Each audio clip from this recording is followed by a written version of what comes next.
Hello, British and American culture class. It is week 14 for us. Maybe not for some other classes, but for us it is. And this is the last lecture. It's been a long semester and I have talked a lot and you have worked hard. So congratulations, you're almost there. There is a quiz on Tuesday, which will happen at lunchtime. The assignment for American contradictions is done, so you don't have to worry about that. There's just a quiz and this lecture, and you'll see me one more time on YouTube because I will do a review. But this is the last lecture for this semester that has new content, okay? So this is great news. I hope also this will be one of my shorter ones. The last lecture was over an hour. This one should be one of the shortest, I think. Basically, we got to talk about two things today. American, Hollywood, and then wrap up the class with a few comments. That's all. So I'll get right into it. I chose Hollywood as an example of American culture because it maps the century so well. One of the issues about this textbook that I hadn't anticipated when I wrote it was that students are getting younger. The gap between me and you is getting bigger. And so, like I said, I think most of you are not even born in the 20th century. So a lot of this stuff kind of fits better if you're just talking about America until 2000 or 2010 even. But now it's 2021 and things have changed a lot in the last 2 years. As you know, things have happened over the entire earth that have changed and they're not in the book.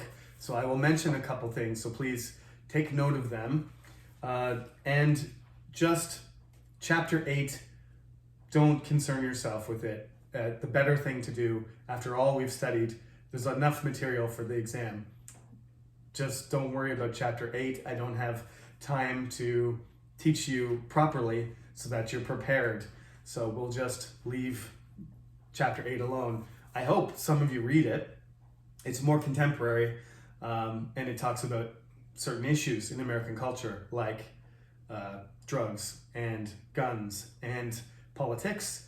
And there's some songs.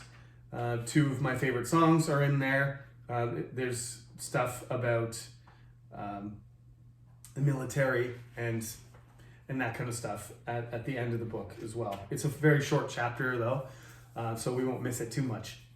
So this is how Hollywood shows the rise of United States as a cultural force. It starts growing in the early 20th century. At first, French cinema, which is still very popular and famous, especially for its quality. The Cannes Festival is really well known internationally, but as far as like a business, economic, force, Hollywood has come to dominate the world, not just the United States. And that's similar to other aspects we talked about. That's last lecture. I mentioned about entertainment, technology, right, military, politics, etc. So this is just a title. That's Hollywood is just the title because that's an expression. Hey, that's Hollywood. To what extent is Hollywood a reflection of American culture itself? It's not a good representation of diversity. This is one of the major problems with Hollywood, is the fact that it doesn't actually represent proportionately women or minorities, right? It's a lot of white men who have made a lot of money and have been represented positively in movies on screens. Captain America is the latest incarnation of many of these, action hero type figures, and there's a long tradition of it going back through, the Westerns, all the way back to, black and white film before color was even invented. So as usual, we're not going to really focus on dates too much. but we're just going to say that, the classical Hollywood era, the golden age of Hollywood film, it overlaps with the 1930s and 40s very nicely. But it continues until, around 1960. And contemporary Hollywood kind of starts getting going in the 1980s. A little bit before that. These are just ballpark, but there's an order here, right?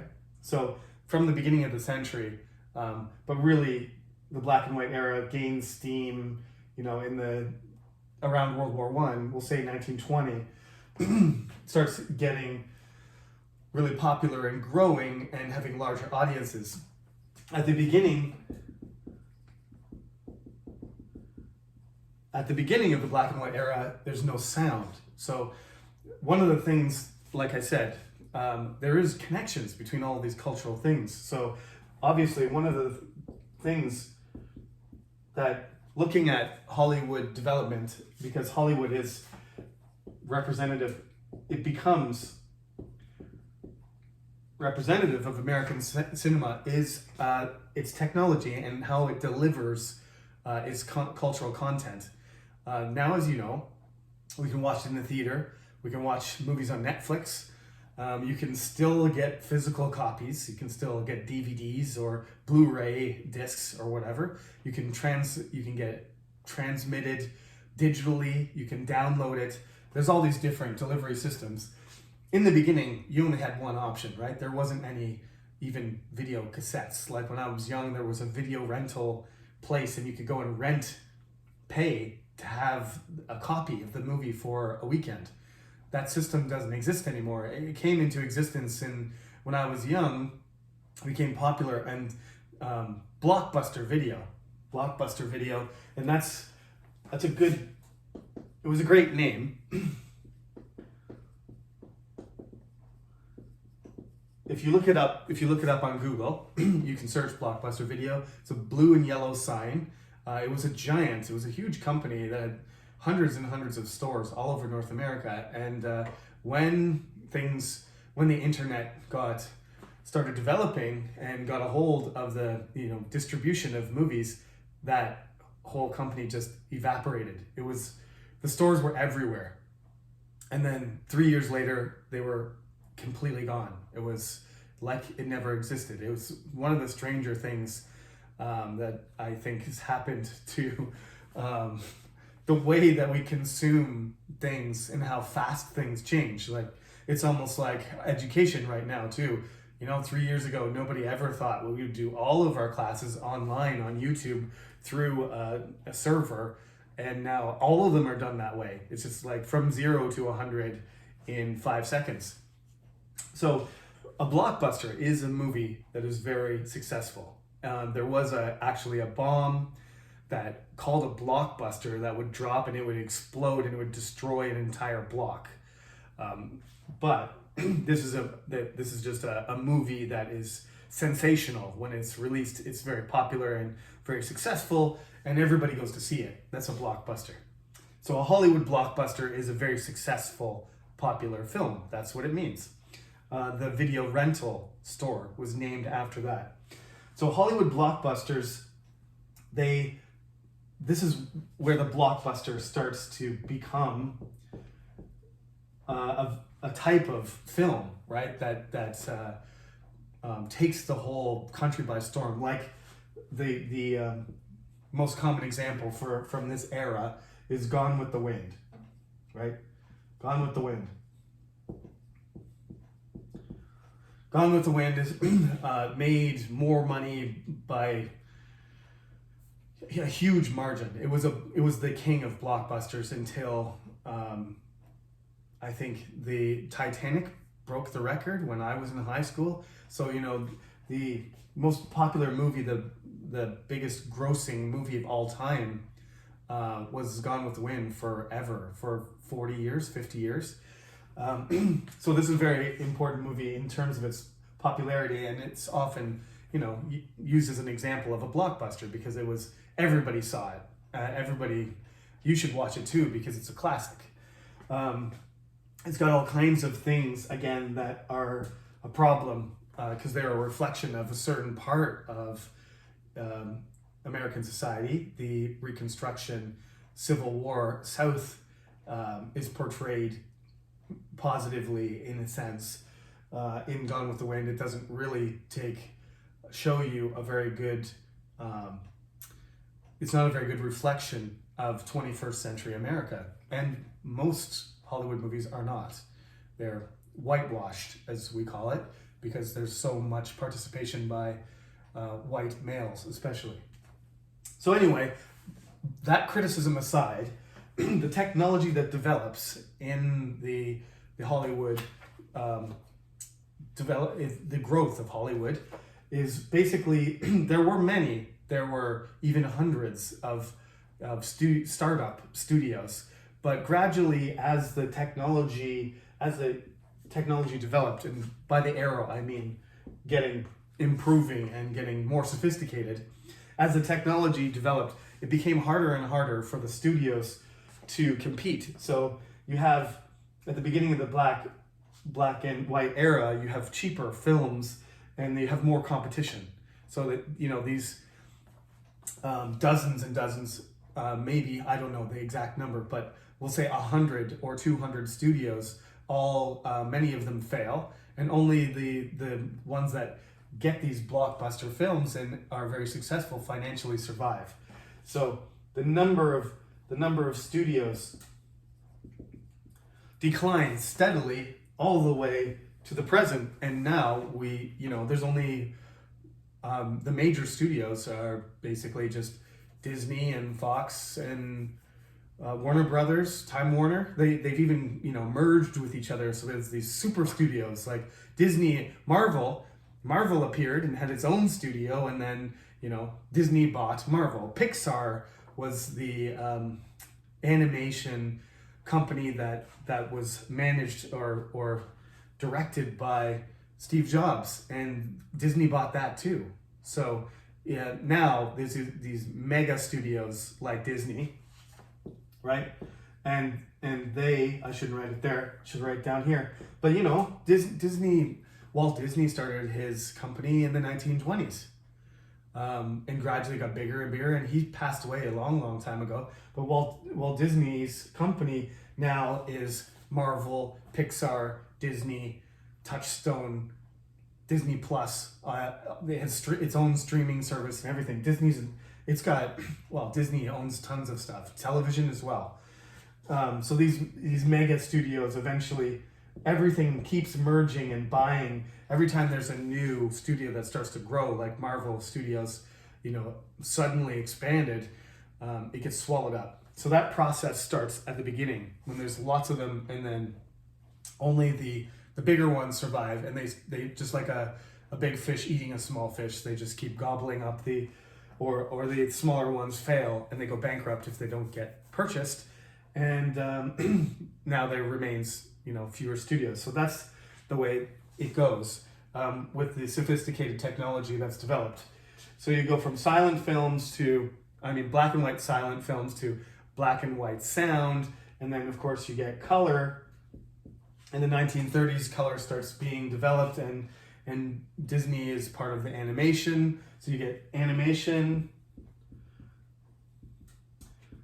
along with classical Hollywood. Classical Hollywood basically involves color. It involves the creation of animation.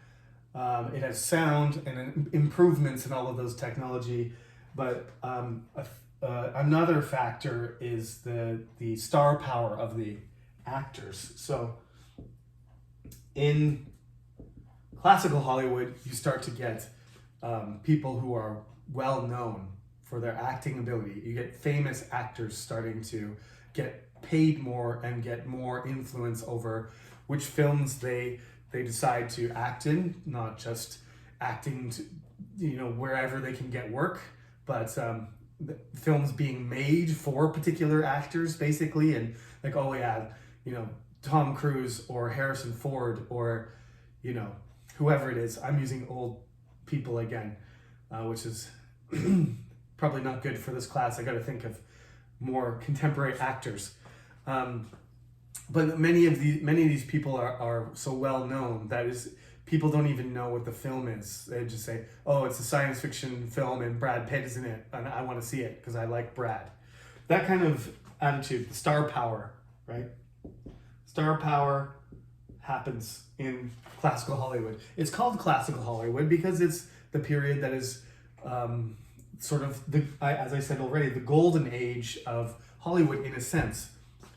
This is also because people are watching cinemas. People are going, if you look at the graph of how many people are going to watch films, in the 20th century, you're going to see basically this part is the golden age, right? This is in the 1940s.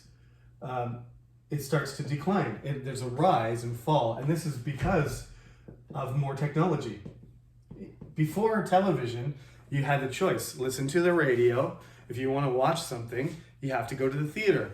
Now we call them home theaters if you have like big sound and a big television and everything. But basically, that was the concept, right? Moving picture. That's why we call it a movie. You could put that moving picture in your house and you could watch it. There was only a few channels and it wasn't 24 hours. There was just a few programs at first. But that as that technology, more and more programs were invented, you had less and less people going to the cinema until, in the 1970s and 1980s, video rentals arrived and it kind of flattened out. People still want to go see a movie as a social activity and to experience, a gigantic screen and go outside. But it's not the only option anymore. So now, well, with Corona, of course, the attendance in 2020 collapsed. But that's because of a pandemic. That's not, I think people will go back to the theater or are already going back to the theater now that we've gotten used to a certain extent, we've adjusted to, the dangers of the COVID. So, back to classical Hollywood here. Rise in influence of actors, new technology, including animation and color.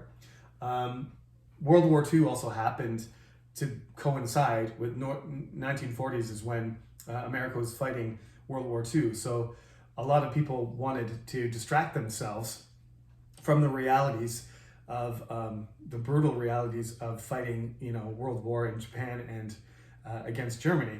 So there was multiple factors involved, but the biggest factor was no television yet. And once the television provided competition, then less people went to the theater.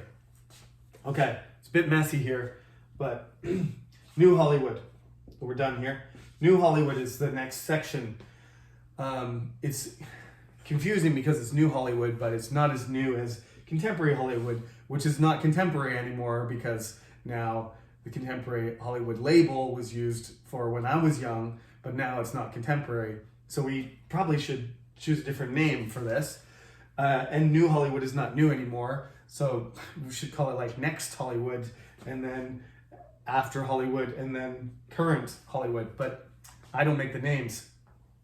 So this is the labeling system: is silent, black and white films. Silent is part of that. So this is black and white is number 1, classical is number 2, New Hollywood is number 3, and contemporary is number 4. Okay, and this covers the whole 20th century, and this stuff is in your book, in the seventh chapter. Let me find it. It's after the section we talked about, American cinema, to page 239. Where should I put this? Page 239 is American cinema, and then it goes through to page 244. Okay? And then it starts talking about presidents. We already did that. So there's about 5 pages for you to read that kind of summarizes all this. I'm just talking about the main points. So the main point about New Hollywood was basically directors started to have a lot more creative power. The name of the director became important. So people like George Lucas and Steven Spielberg and Stanley Kubrick, and I'm not really good with directors' names, but some of the most famous directors, had their rise in the period after classical Hollywood started to ebb. So there's a lot of different genres here. The main genre, the most popular genre in classical Hollywood was the Western, the American Western cowboy movie. And in New Hollywood, they started to branch out in different directions. There's lots of different dramas. And this is pre-sci-fi. So this is kind of the gap between something that you think is familiar and the golden age of American cinema, of studios. When I say golden age, I actually mean the golden age of the theater, not the Hollywood, popularity itself, because Hollywood is still going pretty strong, as you know. So that's what New Hollywood, the emphasis there is on directing and directors, and how they have creative control over the movies that they make, and they start branching off into different genres. Then you get to contemporary Hollywood. The main feature of this is special effects. And special effects are very important because they allow you to do things like go to outer space. So the sci-fi genre is born. Some people point to the late 1970s, almost 1980, when Star Wars was released, because nobody had ever imagined that we could watch space battles before that. So it was mind-blowing for everybody to watch. Now you would think it's really corny and basic and kind of silly looking and unrealistic, but at the time, you have to remember, there was a completely different level of technology, so it was an experience. So that special effects and sci-fi type movies, adventure and sci-fi movies started to take hold, and that's when we moved into the 1980s in contemporary Hollywood. Now, I just made up this name today. I'm going to call it Millennial Hollywood because I'm going to say it started about the year 2000, a little bit before, but this is when the era of CGI and superhero movies becomes important. So this is the fifth part, and this is not in the 20th century; it's in the 21st. At the end, in my book, I say CGI and the Hollywood blockbuster. So as I said, the blockbuster, where did I put it? Blockbuster is a word that we still use. So these enormously expensive, that's one of the main features, is that these movies are so expensive that you have to spend hundreds of millions of dollars to even attempt to make one. So like when the movie doesn't succeed, it's almost disastrous. It almost kills. If you're not a huge studio like Disney or Fox or Warner Brothers, you can't absorb that loss. You spent $300 million to make a movie, so you better make $300 million. You can't make superhero movies and not sell a lot of. That's one of the reasons there's so many Marvel movies, because they know this is a movie that's about a famous character that everybody wants to see. Even when the movie's not that great, like the last Marvel movie is the Eternals, I think, but everybody goes to check it out because they loved the comic books when they were young. So it's a nostalgic experience. But CGI, how expensive and the computer generated images are the main features of what we go to see in Hollywood type movies now. Of course, there's independent movies, there's Korean movies, and there's French movies, and there's movies from all over the world. Global cinema is a different thing. Indie movies are a different thing. Hollywood still has these massively expensive projects with these very famous people that get paid ridiculous amounts of money to do their movies. So expensive and CGI That's really what we're dealing with right now. Transformers, DC Comics, Marvel series, expensive sci-fi movies, Avatar, which is completely CGI. I remember seeing The Matrix. I think that was 1997. That was a moment, like the cameras and the slow motion and bullet time, all those things, they didn't exist. They were all new. And that's, I think, the main thing when you're talking about going to the fifth, stage of Hollywood. You have to consider. All right, that's Hollywood. Now I want to wrap things up here by coming back to the presidents, because in chapter 8, at the end of chapter 7 and chapter 8, I mentioned the presidents again. The book kind of closes with some discussion about Trump. And yeah, I think my comments aged quite well. This is in the conclusion of the book, not in chapter 8, actually, I think. No, sorry, it's not in the conclusion. It is at the end of chapter 7. Right, so this is what I wrote years ago when Donald Trump was first elected. As you know, now he's not the president, now it's Joe Biden. And Joe Biden has brought American culture kind of back to this age of, social investment. Americans don't like the word communism, they don't like the word socialism, but they've just passed these huge bills to try and support poor people, parents, children, and health insurance and infrastructure, transportation. These are all projects that need public funding. And America, since Reaganomics, since before the Bushes, since Reagan and the neoconservative era's,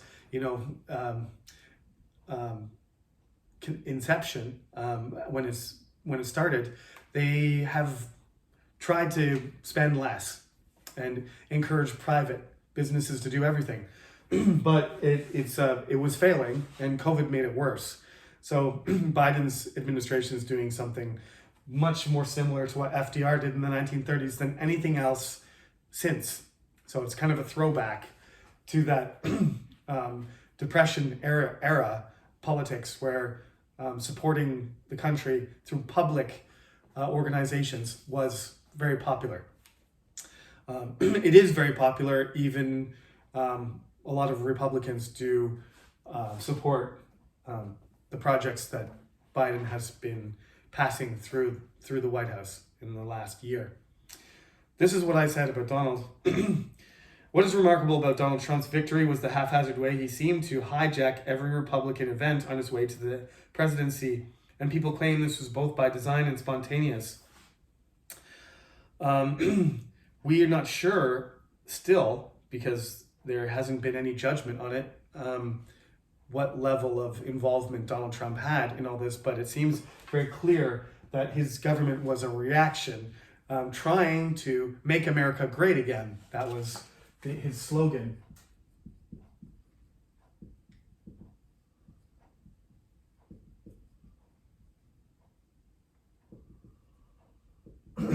So it's an attempt to change things back to the way they were when republicanism was stronger. And the main idea was to go back to something more like Reagan. He's kind of the representative neoconservative hero. And Donald Trump, to some extent, didn't do that, but that's what it sounded like he was going to do. So there's a lot of different opinions in the Republican Party right now. There's true conservatives, there's Reagan supporters, and then there's Trump supporters, and they're a different type for sure. So what is going to happen? The current state of the presidency is no longer the current state. This is outdated. Will the contrast be so great that American culture will pivot back to their establishment comfort zone? That seemed to be kind of what they were trying to do. All of these people are neoconservatives, no matter what side. And this is part of the thing about American politics, is that people want change, but no matter who they vote for, it seems like nothing changes. That's what establishment politics mean. That's why Biden's different, and he's more like FDR, because FDR when he became president, seemed like he was just going to do the same thing, basically, as any other president had done, not interfere with the economy or not attempt to change American society. But he ended up doing a lot of things, so many things that the American judicial system blocked him several times. The Supreme Court blocked him from creating or doing things with money and power because they thought he was going too far. Similar things are going to happen with Biden, I believe, because there's lots of differences of opinion. But one of the things that Donald Trump said is that he would drain the swamp. Another thing, reactionary thing, is that we need to get rid of all these corrupt people and we're going to replace them with people who have more integrity. But it turned out he just replaced everybody with his friends, which didn't improve. That just made the swamp dirtier, not cleaning it. So, drain the swamp. These are rallying cries that still resonate because people still believe, people still don't trust the government. And I think in some sense you shouldn't, but you shouldn't distrust Biden any more than you distrust Trump.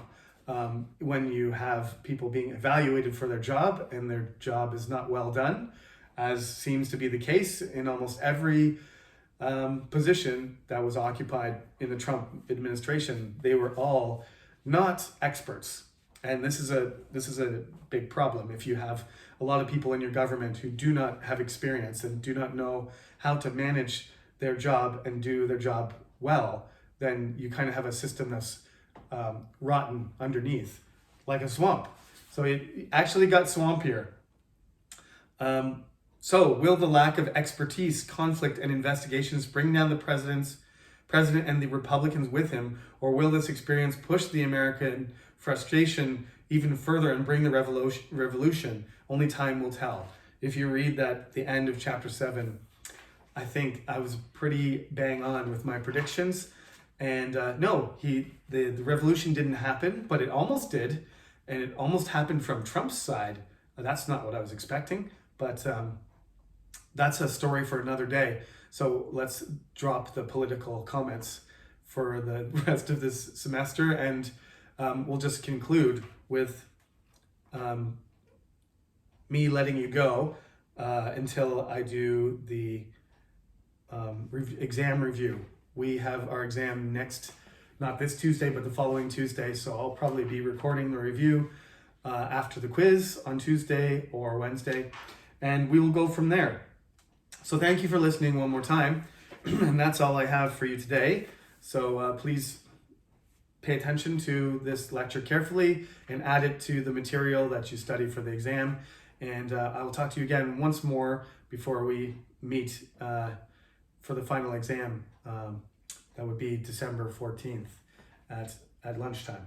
Okay? Thank you for listening and have a good evening.